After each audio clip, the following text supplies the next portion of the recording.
In today's world, childbirth is considered the most intimate and private moment in a woman's life. But if we turn back the clock to the royal palaces of Europe, we find a terrifyingly different reality. For queens, birth was not a family event. It was a mandatory public spectacle. Imagine being in your most vulnerable moment of agony, struggling to bring a new soul into the world while your room is crammed with dozens of strangers, ministers, generals, and clergy, watching every movement, every scream, and every drop of blood. This wasn't curiosity. It was a strict law known as the public royal birth. The reason behind this psychological torture was the fear of substitution. In those eras, the throne and the crown were paramount. There was a constant paranoia that a queen might deliver a stillborn or a daughter, and that a midwife would secretly swap the infant for a living baby boy from the commoners to ensure an heir.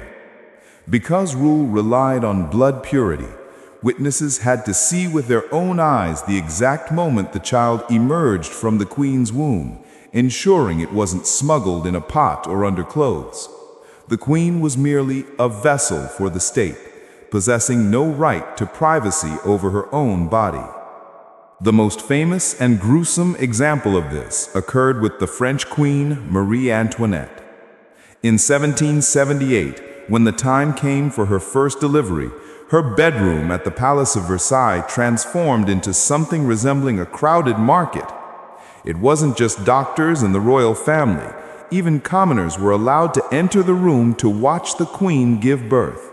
People shoved inside the room, some even climbing on top of furniture and cabinets to get a better view.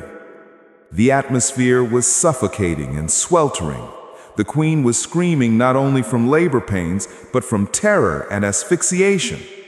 Marie Antoinette nearly died that night from lack of oxygen and immense psychological pressure, had King Louis XVI not ordered the sealed windows to be smashed open to let in fresh air. After that catastrophic incident, the rules changed slightly, but the principle remained. A queen's womb was not hers. It belonged to the people and to history.